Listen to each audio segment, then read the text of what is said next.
Assalamualaikum warahmatullahi wabarakatuh. Alhamdulillah wassalatu wassalamu ala Rasulillah wa ala alihi wa sahbihi ajma'in. Subhanaka la ilma lana illa ma 'allamtana innaka antal alimul hakim. Rabbi shrah li sadri wa yassir li amri wahlul 'uqdatam min lisani yafqahu qawli. Wala haula wala quwwata illa billahil aliyyil azim. قال الله تعالى يا أيها الذين آمنوا كتب عليكم الصيام كما كتب على الذين من قبلكم لعلكم تتقون صدق الله العظيم. Hadirin sedang penonton yang dirahmati Allah sekalian, alhamdulillah, syukur pada Allah Subhanahu wa taala di atas segala nikmat, limpah kurnia dan izinnya. Alhamdulillah kita selamat sampai ke fasa yang kedua Ramadan. Hari ini 4 Mei merupakan fasa yang kedua di dalam Ramadan, yang mana Ramadan seperti mana ayat yang dibacakan sebentar tadi, selamat berpuasa antara lainnya adalah untuk mendidik manusia supaya senantiasa bertakwa kepada Allah Subhanahu wa taala. Hadirin sidang penonton yang dirahmati Allah sekalian, ada 3 perkara penting yang mana Ramadan dapat mendidik manusia.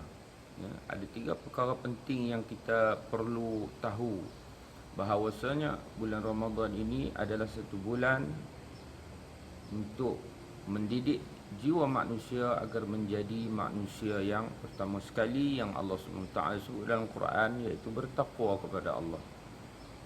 Yang keduanya,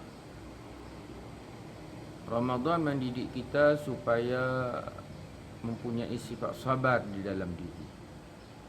Dan yang ketiganya, Ramadan mendidik kita untuk menjadi manusia yang senantiasa bersyukur kepada Allah Subhanahu wa taala. Untuk bertakwa, tuan-tuan, takwa bermakna takut kepada Allah. Dengan berpuasa, jiwa manusia akan lebih takut kepada Allah Subhanahu wa taala. Kerana ibadah puasa itu, ibadah Ramadan, di dalam Ramadan ini terkandung di dalamnya 3 rukun penting Islam yang dilaksanakan oleh seseorang manusia itu apabila masuknya bulan Ramadan. Pertama, takwa. Dia perlu bertakwa kepada Allah, takut kepada Allah Ta'ala. Walaupun puasa itu dia saja yang mengetahui, dia dengan Allah Subhanahu wa Ta'ala tidak makan, tidak minum. Tetapi bila seseorang itu dia tidak makan dan tidak minum, bermakna dia tahu bahawasanya Allah Subhanahu wa Ta'ala senantiasa melihat dirinya di mana saja dia berada. Yang keduanya, sabar. Sabar dalam masa yang sama, kita sabar melaksanakan ibadah kepada Allah. Ibadah di dalam bulan Ramadan ini ada 3 perkara penting, ibadah rukun dalam Islam yang kita laksanakan di dalam bulan Ramadan. Pertamanya, kita solat. Solat merupakan rukun. Yang keduanya, kita berpuasa. Berpuasa dalam masa yang sama, kita solat, kita puasa. Dan juga kita menjaga diri kita untuk menjadi insan yang bertakwa kepada Allah Subhanahu wa taala. Jadi sabar di sini para hadirin sekalian, iaitulah sabar dalam melaksanakan taat pada Allah. Kita di luar sana mungkin bukan semua orang yang rajin berpuasa. Cuma Ramadan 30 hari saja setahun yang mungkin kita berpuasa. Satu cabaran kepada orang-orang yang tidak pernah berpuasa sunat.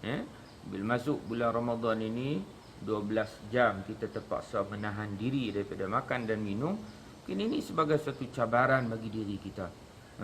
Bukan senang, tuan-tuan sekalian, nak tak makan, tak minum, nak menahan nafsu kita ni daripada makan dan minum 12 jam yang sebelum ini kita tidak pernah berbuat demikian. Itu satu kesabaran. Sesiapa yang berjaya menghadapi sabar ini dengan penuh, seperti mana kata Nabi sallallahu alaihi wasallam, "Shama Ramadhana imanan wa ihtisaban, ghufira lahu ma taqaddama min dhanbi." Siapa yang berpuasa dengan niat untuk mendapatkan keredaan dan pahala daripada Allah Subhanahu wa taala, maka Allah Subhanahu wa taala akan mengampunkan dosa-dosanya, tuan-tuan sekalian. Ya, dalam masa yang sama kita diberi peluang oleh Allah Subhanahu wa taala di dalam Ramadan ini, antaranya peluang untuk kita memperbaiki diri kita. Dalam masa yang terluang, dalam musim PKP ni, tuan-tuan sekalian, banyak masa yang Allah Subhanahu wa taala telah beri kepada kita, tuan-tuan. Cukup banyak masa, dan kita tidak perlu ada lagi alasan yang lain di hadapan Allah esok nak menyatakan bahawasanya aku tidak sempat untuk berzikir, aku tidak sempat untuk membaca Al-Quran, aku tidak sempat untuk melakukan sedekah dan sebagainya, kerana ruang yang ada ini sudah terlalu luas Allah Ta'ala beri kepada kita. Ya? Apa alasan kita lagi, tuan-tuan sekalian? Ya? Pertamanya, tuan-tuan sekalian, dalam bulan Ramadan ni kita sabar dalam melaksanakan ibadah kepada Allah. Kita sabar dalam melaksanakan tanggungjawab kita sebagai seorang Islam. Nak bangun solat ni bukan satu perkara yang mudah, tuan-tuan. Tapi Allah Ta'ala, saya boleh buat contoh lah, tuan-tuan. Cuba kita tengok di pagi-pagi hari. Di pagi-pagi hari ramai manusia di pagi-pagi Ramadan.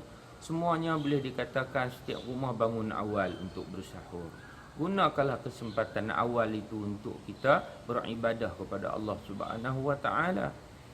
30 hari, tuan-tuan sekalian, insya-Allah jikalau kita istiqamah di dalam melaksanakan amalan amal soleh kepada Allah, kita akan mampu.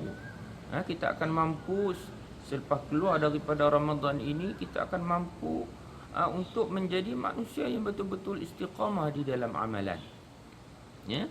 Yang ketiganya, para hadirin sekalian, iaitu bersyukur.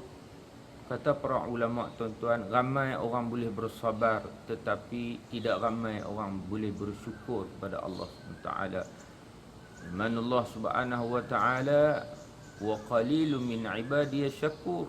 Amat sedikit hamba-hambaku yang bersyukur kepada aku. Amat sedikit. Ada seorang sahabat Nabi, ada seorang badui, diriwayatkan ada seorang badui di zaman Sayyidina Umar bin Khattab. Sayyidina Umar pernah mendengar badui ini berdoa, "Ya Allah, jadikanlah aku di kalangan orang yang sedikit."